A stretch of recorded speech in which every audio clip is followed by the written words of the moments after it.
मैं कुशाग्र बोरा और आप देख रहे हैं अभिषा ट्रैवल व्लॉग्स।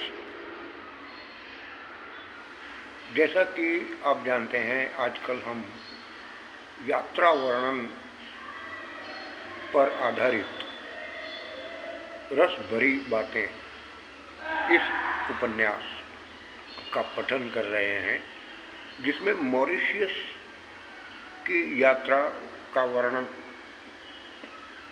लिखा हुआ है।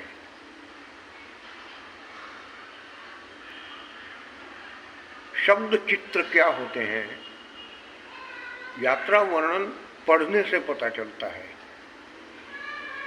जो हम आपको व्लॉग में दिखाते हैं वो चित्र होते हैं, हमने वीडियो बनाई होती है। सीधे सीधे वो चित्र आपके सामने आपके मोबाइल स्क्रीन पर आ जाते हैं, लेकिन जब किसी पुस्तक में उसे शब्दबद्ध किया जाता है तो उसके लिए कई कई शब्द लिखे जाते हैं। किसी भी एक चित्र को आपकी आंखों के सामने लाने के लिए शब्दों को इस तरह से बुना जाता है। कौन सा शब्द कहाँ लिखा जाए, इस बात पर भी ये निर्भर रहता है कि वो चित्र आप किस तरह से कितना सुंदर या बेहुदा बना सकते हैं, बदसूरत बना सकते हैं। चित्र आपकी आंखों के सामने उभरता है। खैर, चलिए, पिछले एपिसोड तक हमने देखा था कि शगुन और उसके साथी ट्रूडोडाउस से छोटी नाव में बैठकर इलो सर्फ यानी हिरन द्वीप पहुंचे, जहां मिस राधा सर्फिंग के लिए रुक गई और शगुन अकेला ही द्वीप पर टहलने निकला। आज आगे। शगुन रेतीले समुद्र तट पर टहलने निकल पड़ा। शगुन बीच पर टहलने निकल गया। उसने टहलते टहलते देखा कि उसके दाईं ओर रेस्टोरेंट्स, बार, लिकर बार, जूस बार, मसाज सेंटर्स और न जाने क्या क्या किस किस किस्म की दुकानें थीं, जबकि उसकी बाईं ओर रेतीले तट पर, जो कि समुद्र के एकदम सट कर था, जहाँ समुद्र की लहरें धीरे धीरे हौले हौले आती जाती थी, वहाँ पर देश विदेश के सैलानी समुद्र स्नान का आनंद ले रहे थे। भरी दोपहरी में बीच की रेत एकदम पीली सी दिख रही थी, जैसे सोना बिछाया गया है।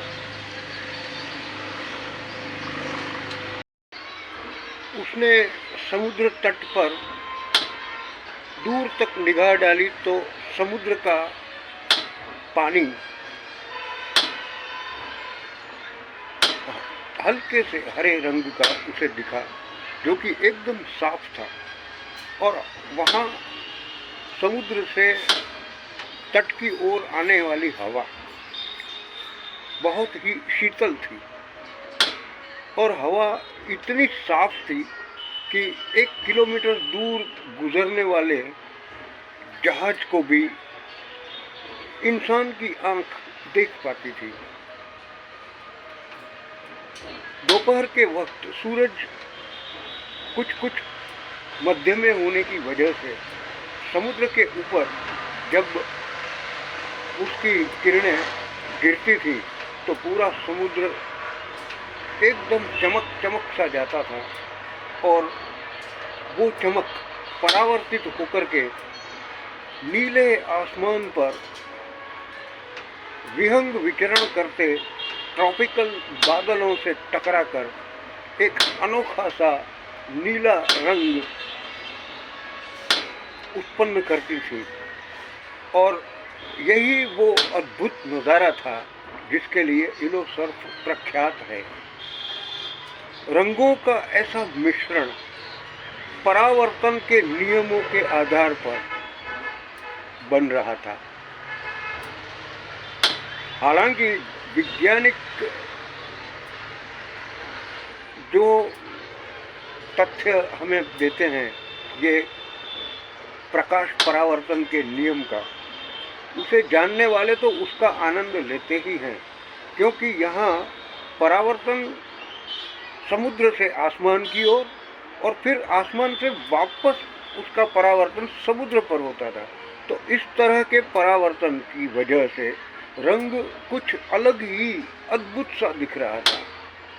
ये बिल्कुल ऐसा ही है जैसा अगर आप अपने दाएं बाएं दो मिरर आईने लगा दें तो दोनों आईनों में आपको अनगिनत दूसरे आईने और आपका अपना इमेज उसमें अनगिनत इमेज आपको आपकी दिखेगी।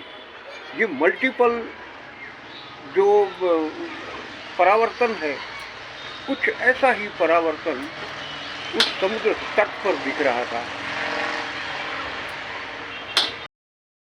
आज के लिए इतना ही। कल आपसे फिर मुलाकात होगी। आप हमें सब्सक्राइब जरूर कीजिए अगर आपको ये चैनल और उसमें जो हम विषय आपके समक्ष प्रस्तुत करते हैं अगर वो आपको पसंद आते हैं तो ज़रूर से इसे सब्सक्राइब करें और दूसरों को शेयर करके हमें थोड़ा मोटिवेट करें। फिर मिलेंगे। धन्यवाद। नमस्कार।